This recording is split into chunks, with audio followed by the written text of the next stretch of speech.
Eh bien, bonsoir à tous les amis, supporters sportifs parisiens, parisiennes, supporters, supportrices d'autres clubs, amoureux du football, bienvenue à vous. Les amis, écoutez, je suis très content, très heureux de vous retrouver pour une toute nouvelle vidéo. Là, ce soir, on va parler, on va continuer sur la lancée d'hier. C'est une vidéo dans la continuité de celle d'hier, à savoir l'after de la honte de jeudi soir. Donc, j'aimerais rebondir sur les propos de Gilbert Bribois, qui a pris la parole hier en début d'after pour s'expliquer. On attendait tous un petit peu de savoir ce qu'il allait dire. Je tiens juste à rebondir aussi sur Walid Acharchour. Walid qui pourtant est quelqu'un de très tolérant, très gentil, très ouvert. Ce n'est pas un méchant islamiste comme vous aimez si bien le dire, hein, les raslards islamophobes. Mais Walid lui-même de l'after s'est senti touché, s'est senti humilié, visé et a laissé entendre, c'est ce que moi je vois dans la dernière phrase qu'il dit, il a laissé entendre que qu'il ne voulait pas continuer dans l'after. Voilà, donc ça en dit long sur l'émission de jeudi. Hein, et il n'y a qu'à juste voir les réactions depuis jeudi de tout le monde, hein, quasiment. Déjà, toutes les grosses pages sportives de football sur les réseaux se sont indignées et ont dénoncé ce qui se passait dans l'after jeudi soir. Ils ont appelé au boycott, des anciens joueurs, enfin énormément de monde, des influenceurs très connus, énormément de monde ont appelé au boycott de l'after foot. Et je pense que ça leur a fait mal au niveau de l'audience et d'Audimat. Ils sont en train de le ressentir. Et c'est pour ça que Gilbert Bribois a présenté ses excuses, a caressé un petit peu tout le monde dans le sens du poil hier soir. Des excuses qui pour moi sont calculées, ne sont même pas sincères. Et je vais vous expliquer pourquoi quand on va revenir sur les propos de Gilbert Bribois. J'aimerais juste en tout cas remercier tous ces gens qui ne sont pas musulmans, mais qui ont dénoncé ce qui s'est passé jeudi soir dans l'after, donc qui ont soutenu le lynchage que nous, on a subi, cette injustice qu'on subit. Je les remercie. Hein, tous les non-musulmans qui nous ont soutenus. J'ai vu un petit peu les commentaires sous ma vidéo d'hier. Les trois quarts sont des gens bienveillants qui comprennent, qui sont outrés de ce qui s'est passé dans l'after et qui eux aussi veulent boycotter l'after. Mais il y a toujours un petit peu deux, trois petits raslards islamophobes qui viennent et qui veulent à nous les musulmans qui sommes les premiers concernés par l'émission de jeudi soir, qui veulent nous donner des leçons, nous dire en fait comment on doit réagir et comment on doit ressentir les choses par rapport à ça, alors que c'est nous les premiers concernés. Hein, donc en fait, les raslards islamophobes, tout au long de l'année, ils veulent contrôler nos vies. Ils veulent contrôler ce qu'on doit penser, ce qu'on doit dire et ne pas dire, ce qu'on doit penser et ne pas penser, comment on doit s'habiller et ne pas s'habiller, à quel moment, à quel endroit, à quel lieu on peut porter le voile et faire nos prières, qu'est-ce qu'on doit manger, comment on doit s'habiller, etc., etc. Ils veulent contrôler nos vies et notre façon de penser et de croire, etc., tout au long de l'année. Maintenant, ils veulent même contrôler ce qu'on doit ressentir quand on est attaqué. Hein, parce qu'ils sont là, bande de victimes, arrêtez de chouiner et blabla. Hein, alors qu'on est les premiers concernés, c'est nous qui savons comment ressentir les choses. Enfin bref, c'est une dinguerie. Donc maintenant, ils veulent même contrôler nos sentiments. C'est un truc de fou. L'obsession de ces gens-là. Bref, donc en tout cas, c'est pour ça. Je remercie vraiment tous les non-musulmans qui nous ont soutenus. Ça me fait un petit peu penser à tous ces débats sur les femmes voilées, tout ce qu'on entend comme saloperie sur les femmes voilées, de la part de gens qui ne sont même pas musulmans, qui ne sont même pas voilés. Et les dernières concernées qu'on n'invite jamais pour donner son avis, bah c'est les femmes voilées, justement. On parle toujours à leur place. Bah là c'est pareil. Hein. Voilà, c'est nous les premiers concernés, et puis on doit écouter les autres qui nous donnent des leçons. Bref, bon. Qu'est-ce que je voulais vous dire, les amis? Donc, Riolo, on y reviendra en fin de vidéo, parce que lui aussi a pris la parole et c'est lunaire. Riolo, lui, par contre, il s'est complètement enfoncé et aucune excuse. Il a enfoncé le clou, il s'est enfoncé encore plus. Et ça prouve encore une fois la personne que c'est, l'islamophobe que c'est et le raston non assumé que c'est. Ok? Maintenant, Gilbert Bribois, les amis, dans ce qu'il dit, bon, je vais pas relever tout ce qu'il a dit, mais déjà dans ce qu'il dit, il dit qu'on a commis une erreur. Il dit on s'excuse pour avoir choqué. On a commis une erreur, comme ça peut arriver, comme des joueurs qui peuvent faire des erreurs dans un match. Il dit on a commis une erreur, c'est vrai, etc. Non, pour moi, ce n'est pas une erreur. Ce n'est pas une erreur parce que c'était clairement volontaire de votre part. Quand vous invitez Caroline Niadan, et d'ailleurs Gilbert Bribois dit, vous savez, il faut pas vous fier à une minute 30 de vidéo sur les réseaux, faut écouter le podcast en entier. Non, Gilbert, je suis désolé. Il n'y a pas, pour moi, il n'y a pas besoin de regarder et écouter l'after en entier, l'émission en entier. pour se rendre compte que c'est une dinguerie d'avoir invité une femme comme Caroline Yadan, qui est le meilleur Habib version féminin, qui soutient un criminel de guerre comme Netanyahou, qui soutient un génocide avec des milliers d'enfants qui se font tuer depuis des mois et des mois.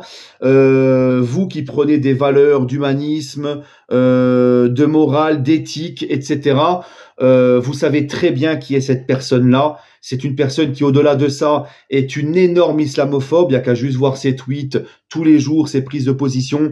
C'est une énorme islamophobe, encore pire que Meilleur Habib, parce que j'ai dit c'est la Meilleure Habib version féminin, mais en termes d'islamophobie, elle est encore pire que Meilleur Habib. Et vous savez très bien qui c'est. Vous êtes des journalistes d'investigation. Nous-mêmes, on est des simples mecs sur les réseaux. On sait très bien qui est cette personne. Donc, n'allez pas me faire croire que vous n'étiez pas au courant de ces prises de position à cette femme-là, d'accord, concernant les Gazaouis, et surtout aussi sur l'islam et les musulmans. Hein, mais c'est elle que vous invitez. En plus de ça, la tribune sur laquelle, enfin l'enquête sur laquelle vous vous basez, c'est un torchon fait par Julien Audoul, membre du Rassemblement National, enfin le détournement national, comme on devrait l'appeler maintenant, lui-même condamné pour avoir détourné l'argent des Français avec sa copine Marine Le Pen. Julien Audoul, gros islamophobe également, qui s'était vanté d'avoir humilié une femme voilée devant son enfant en la foutant dehors de l'Assemblée. Rappelez-vous cet épisode. Donc c'était un truc qui était basé sur une enquête soi-disant de Julien Audoul, le gros islamophobe. Donc tout était pour moi prémédité. C'était encore une fois pour lyncher les musulmans et vous acharner sur les musulmans et faire une propagande anti-musulman. Parce que le torchon, par qui a été fait ce truc ? C'était même pas le compte rendu du ministère. D'ailleurs, pour le compte rendu du ministère, je vous invite à aller sur Twitter, aller voir le tweet de Pierre Rondeau. C'est sa série de tweets sur le sujet. Lui, il a donné le vrai compte rendu du ministère de l'Intérieur et tout ça sur la soi-disant radicalisation dans le sport en France. Il y en a pas. Il y en a pas. Hein, allez voir ce que dit Pierre Rondeau. Il y a absolument rien. Voilà. Donc, comme je vous l'ai dit, ça concerne 0,07% des associations sportives. Mais eux, ils sont venus avec une tribune d'un islamophobe, avec également donc une grosse islamophobe invitée. Donc, c'était prémédité. Arrêtez de nous faire croire que c'était juste une erreur, vous n'avez pas fait exprès. Non, Gilbert. Pour moi, c'était prémédité. Et Gilbert, tu es responsable aussi parce que c'est toi qui invites les gens aussi, qui donne ton aval pour inviter les gens. Donc, au bout d'un moment, vos excuses, non, on ne les acceptera pas parce qu'on sait que c'était prémédité. Et si vous vous excusez, c'est tout simplement parce que c'est pas pour nos beaux yeux à nous les musulmans ou parce que vous regrettez. Non, c'est parce que vous avez peur de perdre votre audimat. Parce que beaucoup de vos auditeurs sont musulmans. Voilà, tout simplement, et que vous avez chaud aux fesses à cause du boycott qui est en train de se mettre en place.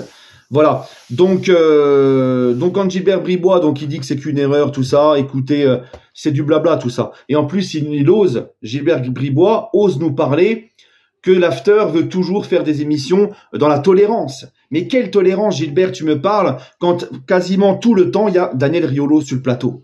Daniel Riolo, c'est l'anti-tolérance par excellence. Parce que même au niveau avis-foot, quand t'es pas d'accord avec lui, il se met à hurler, il se met à te mépriser, te rabaisser, il le fait même avec les gens autour de lui, Kevin Diaz, Walid Acharchour, on a vu ça à plusieurs reprises.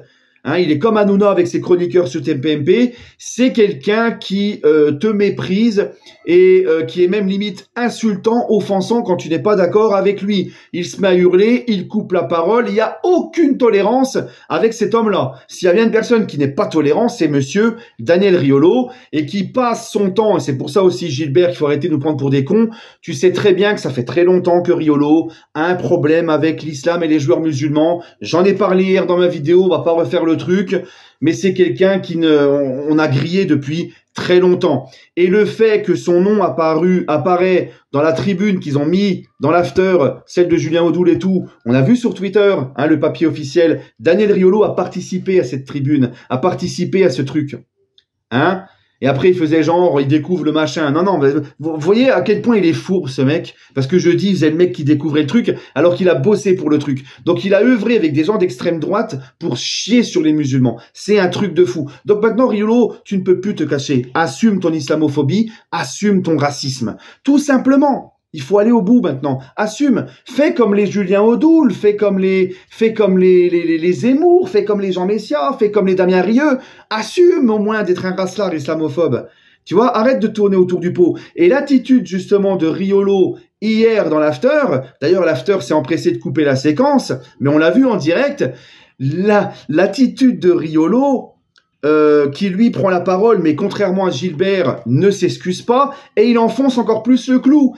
Il dit que c'est parce on les aime pas, parce qu'on est jaloux de la réussite de leur émission, parce qu'il y a des gens qui veulent les faire tomber. Donc limite, il a deux doigts de te dire, c'est encore l'armée numérique de Nasser et du Qatar, et que c'est parce que il y a de la récupération politique. Non mais franchement, sans déconner. Donc le mec, il s'enfonce encore plus.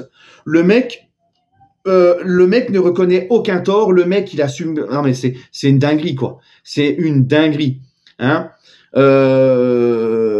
Et si l'after a coupé cette partie-là, c'est qu'il y a bien une raison. C'est que eux-mêmes, ils admettent qu'il a été trop loin. Donc il va peut-être bientôt falloir à un moment donné l'after, hein, si vous voulez retrouver un petit peu vos auditeurs et tout. Là, je pense qu'il va falloir faire quelque chose avec Monsieur Riolo. Ce n'est plus possible, d'accord, hein. D'ailleurs, Riolo, il a qu'à juste avoir ses positions politiques dans l'émission d'Estelle Denis, là, je sais plus c'est quoi, Estelle Midi ou je sais plus. C'est une dinguerie tout ce qu'il dit. Hein, donc maintenant, il faut plus qu'il se cache, le garçon. Et puis, en parlant de se cacher, justement, hier, il était bien caché, Riolo. Et je finirai par ça. Et c'est ça qui est dingue aussi. C'est que Riolo n'est même pas sur le plateau d'RMC hier. Riolo n'était pas sur le plateau d'RMC. Alors que d'habitude, le dimanche, il est là. Et jeudi soir, hein, quand il avait la trique dans le pantalon, qu'il avait sorti ses plus belles paires de lunettes pour parler de leur truc d'islamophobe, là, jeudi soir, il était bien présent et heureux, le garçon. Sourire jusqu'aux lèvres et ses plus belles lunettes. Mais hier soir, il n'était pas là. Hier soir, il n'était pas sur le plateau. C'était juste par téléphone qu'il était là. Par contre, Gilbert Bribois, lui, était là. Mais Gilbert Bribois n'était pas là jeudi soir. Donc, en fait, Riolo, en fait, il a envoyé Gilbert Bribois faire le sale boulot à sa place. Gilbert Bribois n'était même pas là jeudi soir. C'est lui qui est là, qui est sur le plateau, qui assume et qui fait ses excuses, etc. Pendant que l'autre guignol, il est planqué et qu'il enfonce encore le clou, à cracher encore son venin et à être dans un déni complètement total. Et qui n'assume rien du tout. Voilà. Donc, Riolo, qui a l'habitude de traiter beaucoup de gens de lâches dans le football, certains présidents, dont Nasser Al-Khelaifi. Hein, rappelez-vous, après Lyon-PSG, quand Nasser n'était pas présent à Lyon, parce qu'il avait un rendez-vous important au Qatar, parce qu'il a plusieurs fonctions, Nasser n'a pas pu se rendre au stade à Lyon. Qu'est-ce qu'il avait dit, Riolo? Il avait dit, Nasser Al-Khelaifi, c'est un lâche qui n'assume, qui ne combat pas, qui ne va pas au-delà des difficultés. Hein, il ne les affronte pas, les difficultés. Il va jamais devant les gens. Il se cache, c'est un lâche et il envoie ses laquais. Bah toi, Riolo, c'est exactement ce que tu as fait hier avec Gilbert Bribois. Toi, tu t'es caché, tu l'as envoyé lui sur le champ de bataille. Hein? Et c'est les autres chroniqueurs qui prennent tout dans la gueule à ta place, alors que c'est toi qui as participé à la tribune islamophobe que vous avez présentée jeudi. Hein? T'as vraiment pas de face, Riolo. Vraiment pas de face. C'est toi le vrai problème de l'after. Et puisque tu parles de lâcheté, on attend encore une fois, je vais me répéter, mais on attend encore que tu dénonces Hanouna qui humilie ta femme H24 devant des millions de téléspectateurs. Bref, en tout cas, moi, leurs excuses, c'est du vent, je n'y crois absolument pas. Tout était prémédité et on continuera le boycott de l'after-foot, surtout avec la présence de monsieur Daniel Riolo. Voilà, donc on ne lâchera pas, on ne lâchera pas. Et il y a d'autres émissions sportives qui sont très bien aussi. Voilà les amis, en tout cas, prenez soin de vous et on se retrouvera demain pour l'avant-match de PSG Aston Villa, quart de finale de Ligue des Champions. Prenez soin de vous les amis et allez Paris.